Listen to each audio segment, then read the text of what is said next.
Just before the start of the Mass, I was sharing with Reverend Garth that when I was studying in Rome, a friend of mine who was about to be ordained a deacon in Switzerland asked me to proclaim the gospel. And I thought, will I be proclaiming it in Italian or in Latin? He said, no, you're going to proclaim it in German. I don't know any German. You have 1 week to learn. Maybe the next time we celebrate Mass in Tagalog, Reverend Garth will be proclaiming the gospel also in Tagalog. Thank you so much for this lovely celebration. Of course, we're very happy to gather here this evening. It's a wonderful occasion for us, really, especially on this fourth Sunday of Advent, to prepare ourselves even better and perhaps ask the questions that we need to ask at this point, as we are just a few days away before Christmas. And the first question would simply be, how has your Advent been so far? No answer. How has your Advent been so far?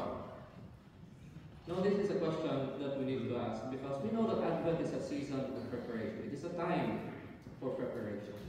But when we talk about preparation, how have we prepared, therefore, for this celebration?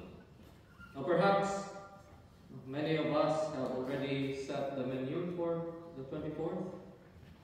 Do you have your food already prepared? Do you know what to cook for the Christmas dinner?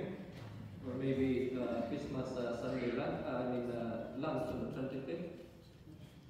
Or maybe others have already set their Christmas trees with the lights, your Christmas nativity. I have this tradition back home to always prepare a nativity set for myself in my room. And to those who do not know, I am currently assigned as the assistant priest in Morristown, assistant to Father Jason Jones. And Father Jason is a very good, creative man. I mean, he's a very lovely priest, wonderful priest, and he's very quick with putting the decorations up. And so the house actually, those who will be going there tomorrow, you know, the church already set up, all prepared for Christmas. All we needed really is the light and of course our Lord, because He is the light. And so, getting caught up in all these preparations, I thought to myself, I need to do something for my room. And finally, yesterday I got the chance. I was asking somebody for help. Where can I buy popsicle sticks? What would you need it for? I need to do my nativity set. I need to build the house for the Lord. And somebody told me you can find it in what's this place now? I forgot the name. Anyway, it's a store just in Morpha. And I went there. I could not find one, so I went to Morrison's instead and found barbecue skewers. And I was working on it last night, and finally I finished the house with a relatively beautiful roof and the flooring. But I ended at around midnight, and it was a Saturday evening. But you know, when I was preparing, I was doing it, something just popped up in my mind, in my head. Nakakamiss din po pala yung Christmas. Di po ba? No? We have our own way of celebrating Christmas. We have our own way of preparing for Christmas. One of the things I miss, nakakamiss din pala yung pagising ng maaga. Yung may sa regalyo. Iba man yung simbang gabi kasi sa gabi mo yun. You know, Filipinos, they say, are crazy people. We wake up at 2:30 in the morning to celebrate Mass at 3. Would you be happy to do that one, Reverend? Are you okay with it?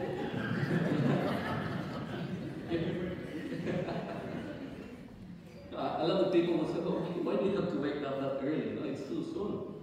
Yes, we wake up as early as 2:30. The earliest will be around 3 in the morning to celebrate the Mass. Other Masses will be at 4 or at 5, but it wouldn't be before 6. We celebrate it that early so that we can still go to work after the Mass.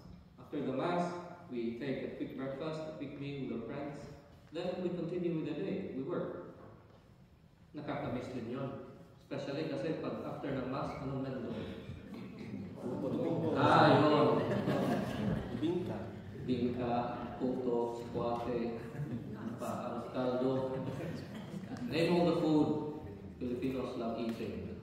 It's a Christmas feast. And so, yeah, after the Mass, we go and share a meal with our friends. And, we miss it because we have this devotion that when we want to pray for something, what do? We complete the 9 days, right? Would you be counting? Did you remember counting all those days? And asking your friends, have you completed how many days have you been to Mass now in the 9 days of Novena? I've only been to the first one and to the last one, which is maybe that's what many would do. Come to the first Mass and to the last day of the Mass, then the Christmas Eve. But to those who have something in particular intention, we really make it a point to come every day. Even if there's typhoon in the Philippines, people who still go to Mass, the priest would still continue celebrating the Mass, offering the Mass for the people who might come.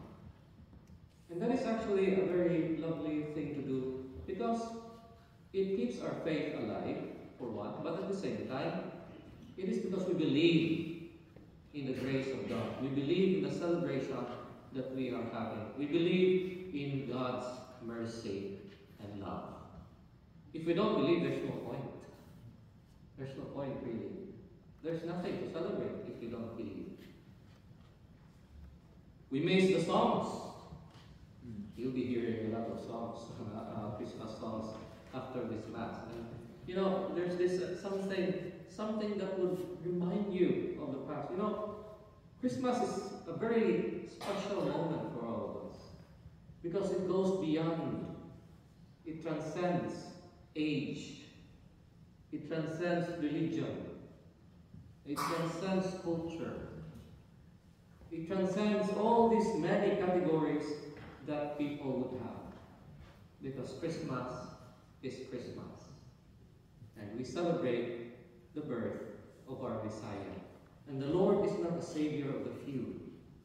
The Lord is the savior of the human race, because He also is not just true God, but at the same time, true man. He decided to be born like us in everything except sin.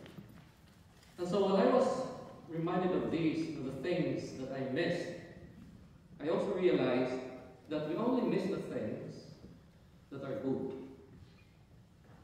Try to examine in your life all the bad things. Do you miss that? All the bad memories, do you miss that? You remember them, but you don't miss that. But the good things, yes, we miss everything that is good. When we miss something, it means we have an idea of what it is. We have an experience already of what it is. And that is why history is important. We have to keep that history. We have to remember the past.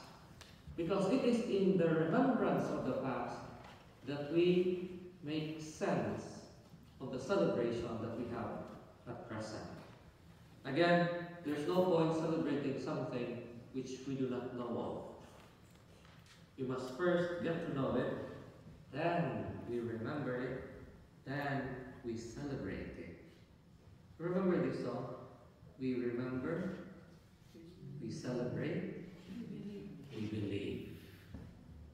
These are the three things actually that would allow us to help prepare ourselves even better during Christmas. We remember, and that is why in today's Gospel we are reminded of this very lovely encounter between Elizabeth and Mary. Elizabeth, already tried with age, with all the wrinkles, with all the gray hair and everything. She's been tried with age. But at the same time, Elizabeth there portrays our history. Elizabeth portrays the old covenant.